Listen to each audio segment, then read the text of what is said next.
Spoilers. Spoilers. So if you haven't seen this film, get out of here. Unless you want Sorry, this America. whole thing, you want this whole thing spoiled for you. Fuck. Where do we begin with this? Can I say I think this movie is like a complete cross between Predestination and Looper. Yeah. Run through the filter of Very Predestination. I was just thinking of this. What's the movie I'm thinking of? The time travel movie Primer. Primer. Yeah. Wow. Yeah, which is a completely clinical, almost to the point of incomprehensible look at how time travel might work. Yeah. And I think this movie, I think having seen Primer and not gotten it whatsoever really helped with me watching this and being like, this is a little more accessible than that. I mean, like the idea that, like, you know, when at the end where Robert Pattinson's like, oh, I've known you so long, this is the beginning of our relationship. So you as an individual still experience like your life, you are aging from 0 to death, but the world and the inversions around you are shifting and changing. So for anyone who hasn't seen this and is just ruining it for themselves, let's just say what the hook of this movie is. Because Nolan was adamant it's not a time travel movie, which it isn't, except in the sense that we're all traveling through time as we move, as we experience reality. What this movie is about is inversion, so reversing the entropy of objects and people so that they're moving in the other direction through how we perceive time. Yeah. Through radiation and through gobbledygook is all like that. You know, that part was just like science. Yeah, we can reverse and literally you don't need to go any more into that. That's perfect. So what is at the very basic thing is. It's kind of an environmental film, the way that we are living. That was a weird kind of hook at the end. I was like, but it makes so much sense. I think it's kind of genius. The way we are living, we are essentially attacking the future. Yeah. What if the future fights back? Yeah. They find a way to send people, weaponry, everything back towards us. And we have done such a thorough job of fucking them up that they don't care about, you know, the grandfather paradox. They don't care if it fucks up reality. They're like, we need to fight back. Yeah. And I think that's so genius. The most amazing line in this movie for me when I realized what the kind of sci-fi plot was when he's first getting introduced to Tenet, the organization, and the woman, he's like, what is all this stuff you're finding? And the woman is like, detritus of a coming war. Yeah. And the notion that the world is approaching this point where things are cropping up from something in the future, just sort of appearing in the world. I'm like, this, like my brain was just firing like crazy. I'm like, this is one of the coolest things I've heard. That's the Looper kind of aspect that really hooked me in. Like that concept of like this war. With the Terminator, like I was getting a lot of really great imagery and stuff come to my mind, like that stuff where they're, at the beginning where she's sort of opening those drawers and there's all these gears and stuff, like that was just fantastic. I didn't even think of Terminator. That's such a great example because that is a franchise that has so thoroughly squandered the potential of what a war in time would actually be, what could actually happen. Because I remember I'm a huge Doctor Who fan. Rick and Morty snakes, like that was a great version of it. Like, because I'm a huge Doctor Who fan, and the relaunch of Doctor Who in 2005 jumped off after a massive thing in continuity of the Doctor, which is the Time War. Yeah. And I was always so fascinated by what that meant. It took them years, like a decade, until they actually kind of delved into what all that stuff was, and it was all disappointing nonsense in the end. But the notion of a war being fought through time, in which reality was being altered, I'm like, I would love to see something capture this. And I think this movie did a great job at it. I think this is probably the best time travel movie that isn't a time travel movie I've ever seen. Because I mean, there is the convention of time travel, which most every movie fits into. Yeah. And you know, you've got your, you know, change the future. You've got your, you can't change the future. Yeah. Like they're all like, the mechanic is you go from one point in time and you skip into another. Yeah. Whereas this one is using all the mechanics that we already have and just finding a way to bend this into, you know, to an existing like framework that we can, if you spend enough time, that you can understand. And I think he did the exact same thing with Inception. You know, dreams are commonplace. It's not a you know, a really abstract concept. There's no kind of like wild, like there is a bit of gobbledygook, like you can go into someone's mind, fine. But as long as you accept that premise, pretty much everything else becomes just about figuring out the you know, ins and outs, and which is kind of why I love this, right? Like it's just this idea of like I love how it's like it's sending back. So like if you go back in time, it's not like you're skipping, you're living your life just in the other direction. Yeah, which is fucking that is wild. such a cool idea on its own, and the way it's executed is brilliant. And even within the pantheon of time travel fiction, which I absolutely adore, this is one of my favorite examples ever.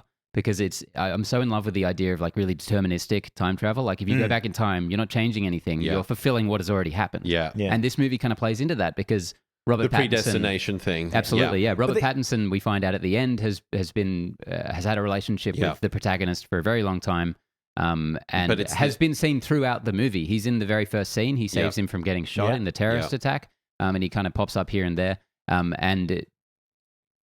It would be like Primer having to chart out exactly how all that works within this film, and I believe that they would be able to do that. For sure. Yeah. I wouldn't. But I love the idea that he's just going back and forth throughout time, and they both are just fighting this war, which is, by no means complete Finished, for the protagonist by the end of this film. But they're also like John David Washington is.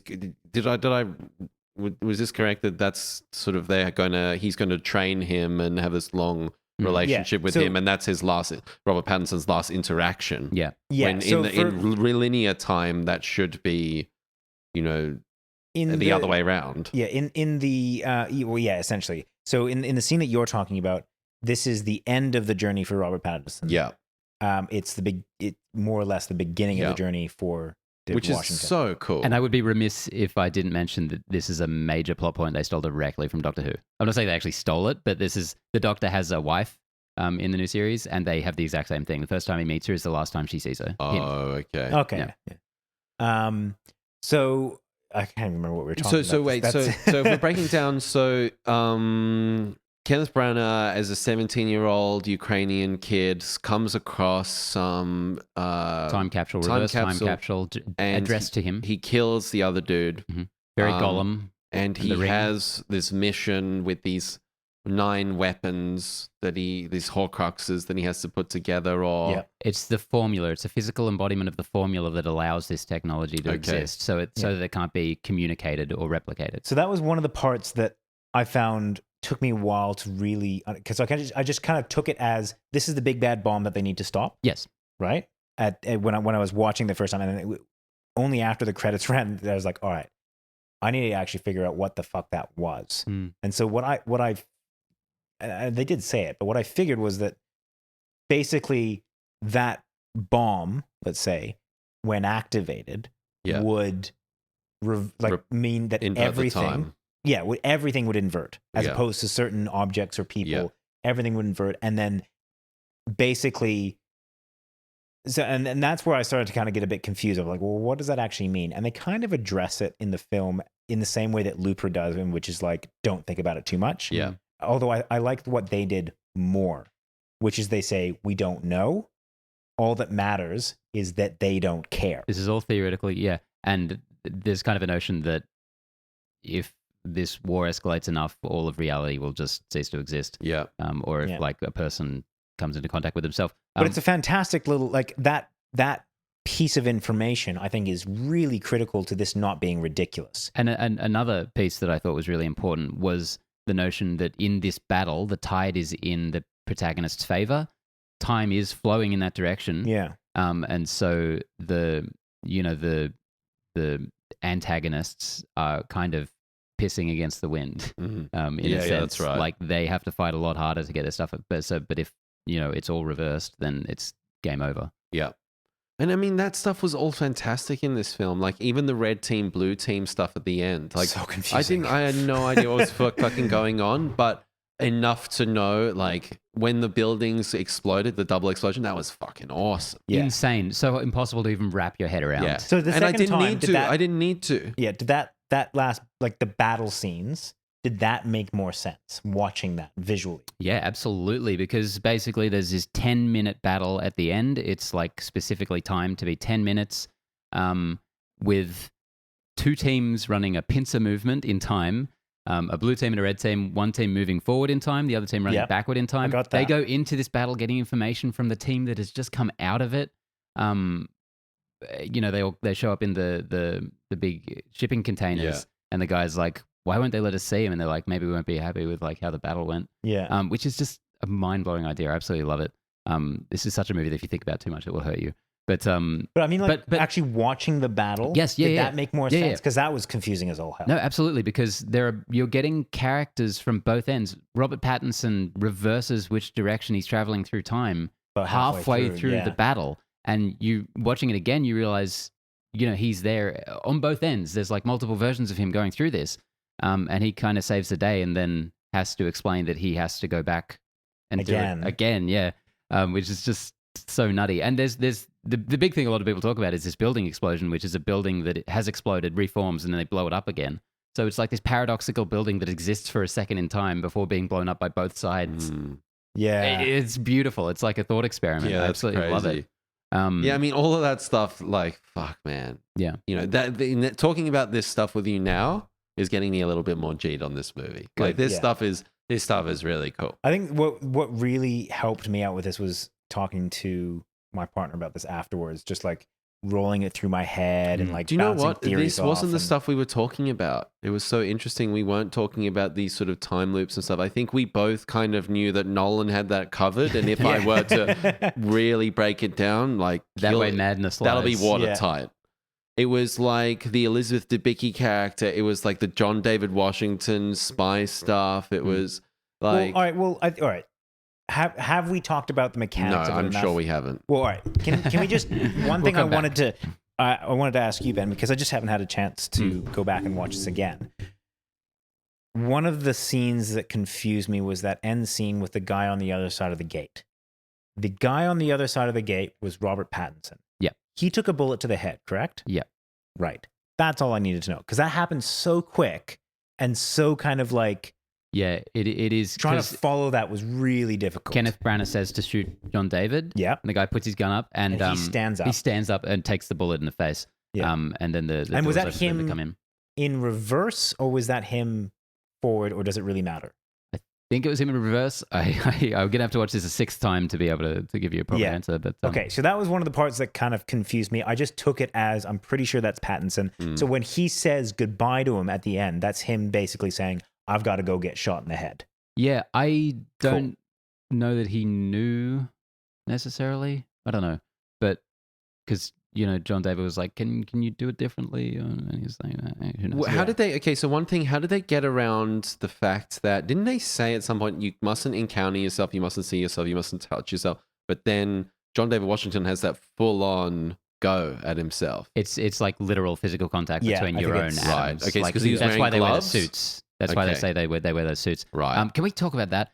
When we first get to like the first encounter with like backwards people, and this fight scene is that's happening, so and you're cool. realizing that John David is fighting a guy who's in reverse. How the fuck do you choreograph something like that and make it coherent the way I it was was? so No, beautifully done. fucking impressed with that Yeah. from a choreography like that. You know what? You know how we uphold Inception corridor scene. No, It I was is going to say destroyed. John Wick as like Oh, yeah. the action film. Yeah. Like this is possibly better than anything. No, so cool. Because it's like, I mean, I don't even know how they shot it, because I don't know what was actually. I think it might be stitched together stuff or a lot of reverse it must be, camera. like, And it that goes for the entire movie because so much of this movie is like people acting backwards. So much of Yeah. it is backwards footage. The sound design does so much. When John David first walks out, when he is inverted into the world, God. you can feel Yeah. like he's swimming through Yeah, time so backwards. cool. It's insane. And he's trying to drive that car. Yeah, I and the just love- smoke's going. But and also the sound design, like everything is reversed. I Yeah. thought that's fucking cool. Like Yeah. that is such a good way to like, it, the visuals is one thing, but having like listening to it makes you really feel how This- foreign this world is. Yeah. It feels scary. This movie has several kind of big points in it where it turns into something a little bigger. And each time, I move forward like a few more inches on my seat. I'm like, oh my God, now we're doing this. I love the way, like, it is necessary for them to sit there for an hour and a half just explaining what's happening in this Like movie. feeding you some information, be like, And then, okay. then And you'll get this part where it's like, oh my God, he's fighting a backwards guy. Yeah. And you get this part where he's going into the backwards world. Then you get this part where, oh my God, Yeah, he he was is fighting the- himself Yeah. in that scene. But Which did you not like I'm actually, you know me, I'm never the guy who figures things out, but I kind of was like, oh, he's fighting himself. Yeah, Yeah, like yeah. that. It wasn't some like crazy big reveal, but it Yeah. was still amazing that they went there and we got to see the scene Totally. from the other I side. How like the he got there concept and, as well like, that reversed. he's like from the one side, there's this the first time he's in that loop, he is fighting this guy in reverse that's coming for him, and in the other one, when he's going through the other way, he's like, oh, I know this guy's going to fight me, I need to defend myself. So it's like this he doesn't want to harm him in the second one. He's like, I'm fighting Obviously. myself. Yeah. But he's like, oh, this guy's going to come for me. So it's like this sort of weird presumptive fate that's sort of unfolding, and it has to happen in this certain way and certain manner. And, you know, those kind of moments, I was like, swish, Nolan, that's beautiful. One of the most rewarding moments to watch for a second time, probably the most, was the first meeting chronologically between John David and Robert Pattinson. When watching it a second time, you know that Robert Pattinson is great friends with this guy. He's known him for many years. And it's just so apparent. Not just from like the obvious line where he corrects him about what drinks he likes or whatever, but just the way he's looking at him. He's sitting there just like seeing this guy for the first time in ages or something. And they're just For the first time clearly... as a kind of innocent. Yeah. It's like he's probably been building up to that day for a while. Yeah. Because you don't know when he would have left him. Like Washington would have left. Yeah. So anyway, let's, I guess, jump into why you hate women so much. Yeah, So wait, let's talk about just a couple little weird nitpicks in this. Towards the beginning, welcome to the afterlife. What are you talking about? Hey, shut the fuck up, Tenet. You know, like, I'm sorry, like this whole thing that like it was a test and the cyanide, like that's what I was talking about in the non-spoiler with these genre conventions. Like that for me was so rote. I was like, really?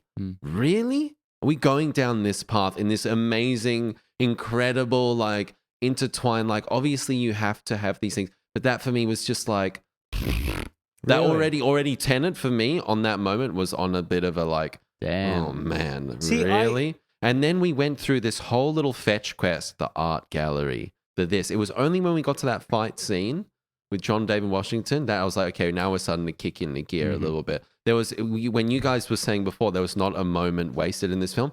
For me, there was 20 to 30 minutes in that front half that was so wasted. We're going like this art gallery and all this stuff. Like, I'm like, whoa, this is boring. This is boring. Like, I mean, this doesn't. Can you guys explain to me how that all fed into the plot? Like, how was that like really like integral to the plot? Because I found that stuff very.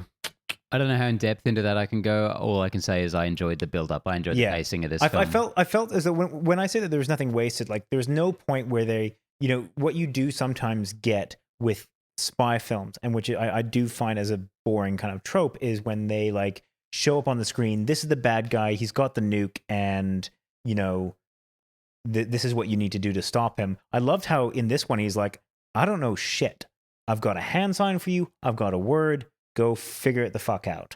And he has to go then. And so it makes sense that there would be this natural buildup, right? Like he would identify someone. I like the sort of. I agree with you there. Like it's sort of like it felt a bit more organic than your typical. But I just think it just went on a bit. No, you know what I think really helped me is I've mentioned on the show that I've been watching a lot of the old Hitchcock movies lately in the cinema. And some of the more recent ones have been North by Northwest, To Catch a Thief. And they're very proto-Bond movies. And if you've seen early Bond movies, they are slow as shit. Yeah. Like, they are just him walking down a hallway for 10 minutes. And these movies are, you know, even older and slower, like in the 50s. So I think this, by comparison, was a lot easier to go down. But it felt like a throwback to those movies, which I really liked. Like, I love the Bond feeling to it. Yeah. For me, like, I wasn't, like, getting fidgety. I wasn't, like, hurry the fuck up. I was like, I'm genuinely not that enthralled right now. That's all. And in a Nolan film with Tenet and all this crazy shit that's happened already, I'm expecting a little bit more right now. So that chunk of the film, up until where the airplane and all that, that was, like... And then, like, the Branagh character and the Elizabeth Debicki character, like, these are very, very strange characters to me. As an antagonist, I didn't think he was that threatening. He was just like a sort of a woman abuser, and Elizabeth Debicki as really the only other female character other than the chief, the arms dealer with the husband, the Like Elizabeth Debicki, this character, like I'm sorry, Nolan cannot write female characters at all. Like, what about Max? And I don't think, and then she kills him at the end, and it fucks it all up. Like she couldn't hold it all together. So, it's like the one female character was too emotional and couldn't hold it together. I'm like, come on, Nolan, come on, bro, don't go there, bro. Like, I felt this film felt like such a boomer film from that aspect. Like these dudes in these suits doing important shit. There was no emotion. There was no, and it was like, okay, this happens and this happens, and then like this. Honestly, I couldn't believe. I was almost like, Elizabeth Debicki, I know you got to take that role because of like Nolan. I know you got to take that role, but that as an actor is just such a nothing role. To me, you're describing every Nolan film, and I agree with you. I don't disagree with you, except that she fucked it all up at the end because she did act impetuously and in a way that could have ruined the plan, but it didn't ruin the plan. It all worked out. Yeah, but isn't that convenient? Yeah. But I mean, that's the movie. That's how they wrote it. Isn't that convenient? Like she couldn't hold it together for the one scene she needed to hold it together for, and then I agree. That's like any character. I think it makes it work though, because if they didn't... if he had written another character that was female, that was maybe a little more sophisticated in nature, I would be okay with it. But Nolan continues again and again to let the team down on this department, and it's so boring. It's so boring. I think quite a bit. I didn't dislike Debicki in this film. I didn't dislike her. I dislike the character on so many levels. I will agree that it's a little it's old fashioned and it's not the most interesting role for a woman to have in a movie that is overwhelmingly male. And it's very predicated on her being a mother and being a victim of abuse. So that's fine. That's all fine. Oh, I'm saying that's all valid for conversation. I'm fair. That's that is an area that he could really use some branching out in. I 100% agree. And this one I don't know that I'd like go so far as to say that it's boring though. Like I mean, I think that's and it's boring from the fact that he can't. That we're going through the same kind of like we're writing another terrible female character. Like how many times do we see this? Name a better character in this film though. Like he's not good at writing characters. Period. Particularly think, not in this. Like at least if I were to look at any of these characters, none of them are really into. Like, but they all have redeeming qualities, and the female character in this didn't really have many redeeming qualities. I wouldn't say. What about? I wouldn't even say that line. I couldn't believe that, man. I was like, wow. The scene that she or the ordeal that she had to rise up to at that end. You know, I found what she had to achieve at the end far eclipsed what the guys had to achieve. But she failed. She didn't fail. She did fail, and they managed to luck out. I mean, but that think about any hero. Like half the time that's how they win. I think. I'm not gonna give this. You know, I think that's one way to interpret it. I don't think plot-wise I don't think that's how it shakes out plot-wise. Sorry. She was closing her own loop. She was fulfilling what she'd seen at the beginning of the movie with the woman diving off the boat. Yeah. And I don't think she was throwing away the plan. I think if the guys had lost reality... Did she not need to kill him? Did she just not need to kill the dude? No, she needed to wait until she got the signal to kill him. And she killed him at a point where she just had to assume that they'd done it because the signal wasn't coming yet because they were down to the fucking wire on it. So basically, I think reality would have ended anyway. She just didn't want him to think he'd won. Yeah, that was a big... And I think as a plot point, that's perfectly valid. You know, to have your abuser there and to think that for a second that they're going to get away with it, to take some level of power back, I don't think that's... I think that's a where poor character choice. Not that there was emotion, like same with Inception, like the Mull character, the super emotional, like the crazy woman, like every other character is super composed, super together, and she's the crazy one. Same with this one. Hey, we assume the signal. Okay, fine, valid, all good. What was crazy about it? Sorry, what made her crazy? Mull in Inception. No. In this one, she couldn't. She she was over emotional. She's like, okay, I'm gonna stick the knife in on this one. Hey, the over-emotional woman couldn't hold it together. Okay, yeah, maybe she assumed the signal and all that. But the fact, as you said, stick the knife in, make it, it's like... I think if a guy had done that, I don't think we would have blinked an eye. Because maybe it was offset by something else in the film. Maybe it was offset. But the thing is the Nolan continues to not write great female characters, and that's just a trope. I don't think I guess I'm bored of that. period. Again, like there's no character in this that I would say has any particular depth to them. Name a better character in this film, really. Like, I mean, like, who? I think Robert Pattinson's probably the most interesting character in this. I mean, oh yeah, he could probably eke out on very. I'd say slightly. even Kenneth Branagh's character is more interesting. There's like that I don't think I loved his performance, but I think like a character who's like a sort of like he felt like he had the world in his hands. Like there was something interesting. Yeah. there. So Anyway, listen, I think we'll put this to bed. In terms of my interpretation of this film and my experience, I'm just over this kind of thing. Yeah, and I don't disagree at all. I think if Nolan's filmography had been reversed, you'd be saying this about a different character, because I think every one of his films could probably be described in this way to some extent. Yep. Go back to Kenneth Branagh. I completely agree. I found him a bit underwhelming as a villain. I don't know what it was. Taking this as Nolan's Bond film, I think it works in a lot of ways as that, and that would be a very weak Bond villain. It's kind of what I liked about him, though. Like I liked that there was a subtlety to the. Like he wasn't subtlety. Well, no. In terms of screaming his head off and but like, "You're a woman!" Yeah. And he's like, but I mean, like he's not. Oh, Jesus. Subtlety in the sense that he's not the Bond villain with the the kind of big craziness to him. Like he kind of like he just seemed like this. He did have the big craziness to him. His introductory scene was like, "I'm gonna cut a hole in your throat and put your testicles in." Yeah. Like, so I was which talking I about, thought like, was cool. If you think about like Rami Malek in the movie, he's got the movie we face haven't seen, thing, so he doesn't have a scar. Oh yeah, I remember that one. That kind of that's what I'm talking about. Like a Bond villain. There's always a very distinctive kind of super villainesque, like piece more of of a caricature or like a visual motif. He just seemed like a dangerous dude. Yeah. That I kind of appreciated that he wasn't this character. This That's has probably the best way to same put it. problem with Inception, where the antagonists are very nebulous. Like, oh, the government's coming for me. In the case of Inception, I can't get home to my kids. In this one, there's nebulous people in the future. Like, there's a lot of cool stuff in there, but as a tangible villain, like, I just don't necessarily know. He just didn't feel like capable enough. Like, I needed. That's kind of half the point, right? Because he's not the real antagonist. Then I guess for me, the end antagonist is not as. I wanted more. More. The real antagonist is the people from the future, and I think that's part of like what I appreciated that they tried to get across was that he's just kind of the pawn, right? Totally. The people that we need to worry about a little are bit ourselves uninteresting in the future. for me in terms of like that aspect of the potentially, the villain not being a sort of, I don't need the villain in my face, but there's sort of like, I don't know. Again, I think that the consequence, I don't know. You end up getting, I think that you can lean in towards more of the caricature with that while. Like if he had this grand plan and he was the big mastermind behind it all, and I didn't want that. Cool. Don't get me wrong, I didn't want that.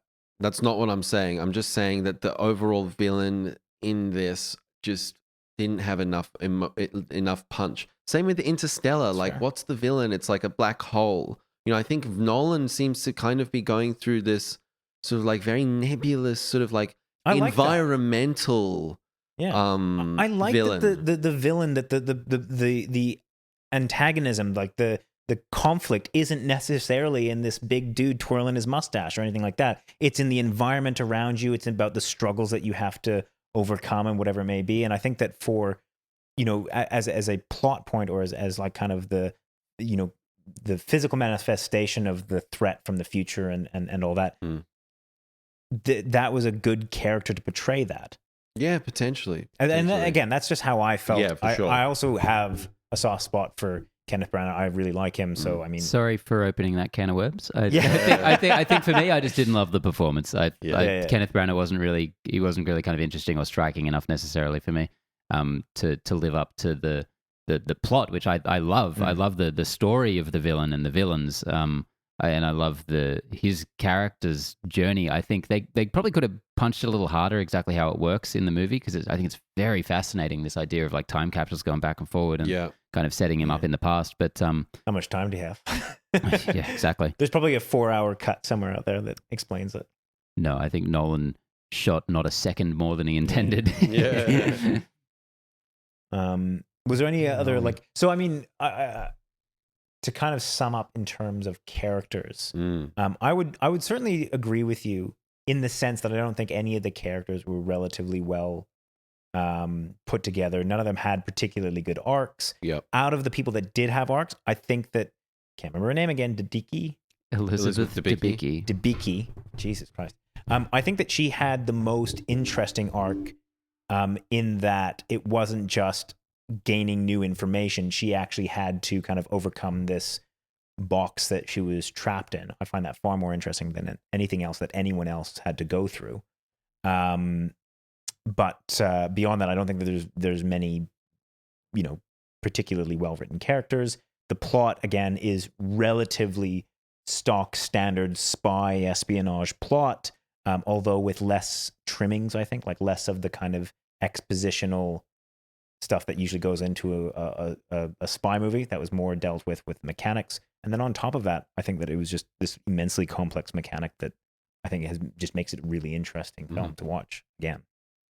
Yeah, I That's kind think of where I'm for leaving me, I guess me as a film goer, I'm really starting to see what I really value in a film, and talking about with you guys now, I'm probably getting more of an appreciation of the mechanics and those types of things. But really, when I left the cinema, I just felt so emotionally flat and kind of like, hey, listen, Just flaccid. just like this fucking just uninflated sausage. Yeah. It's a Rubik's Cube, man. Like, and it's not for everyone. And I think 10 years ago, if you showed me Tenet, I would have frothed this till the cows come home. But Better reverse your entropy then. yeah, Or its entropy. I'm looking for something else these days. But maybe if I saw it again, I'd have a different opinion. I just think I value characters much more these days than I did in the past. And when they're just a vehicle for the plot, it can sometimes I just desire a little bit more. But doesn't pull on the heartstrings. Don't get me wrong, Tenet, incredible stuff. Incredible stuff. There's no doubt about it. So yeah, this is 10 out of 10 for me. 10 out of 10. It's the same if you go backwards as well. Whoa. I think that score might even go up if I watch it more. I recognize that this movie is just completely appealing to my robot brain, and I'm just like, I love all the ones and zeros flying at me. Because I think, and I've been vocal about that criticism of Nolan before, the kind of lack of emotionality. And I'm going to have to reassess that maybe, because I feel like Inception, Interstellar, they have a lot of attempted emotion in them. That Hans Zimmer booming score while stuff that we're meant to feel for is happening. I feel like maybe this had less of that. Maybe it was trying a little less hard to be emotional. So maybe it kind of suited Nolan a bit better, because I think this is one of his strongest films, if not his best. Really? Yeah. Wow. Yeah. I really love this after that second viewing. And I guess all that's left is to ask the new question, which is the new version of is Cobb still in the dream or not at the end of Inception? Yeah. Is Robert Pattinson Max? Is he Elizabeth Debicki's son? Yeah, that's what everyone's saying. Son of a bitch. Aren't they? I didn't even think about that. That's the law of conservation of characters. Yeah, they that's show you true. so little of Max. That's He's just true. a little blonde British boy. I'm like, that's definitely Robert Pattinson. And I think it checks. I think it can check out somehow. Well, that would make him his dad, essentially, pseudo dad. Kind of, yeah. And- Because it was at the end when he was saying, we're going to have a great relationship. We're going to be very close. I'm like, oh, that's interesting. Oh, that makes so much sense. Okay, yeah, no, I'm on board. Yeah, Yeah.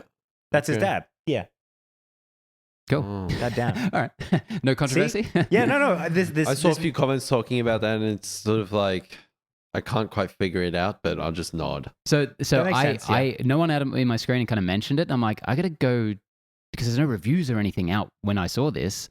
So I'm like, I got to go to Reddit to see if anyone's talking about this. And I went there, and it was Oh, you awful. poor thing. Because I guess it must have been mostly Americans on there, and no one had seen it. Well, I guess I watched it pre-release anyway.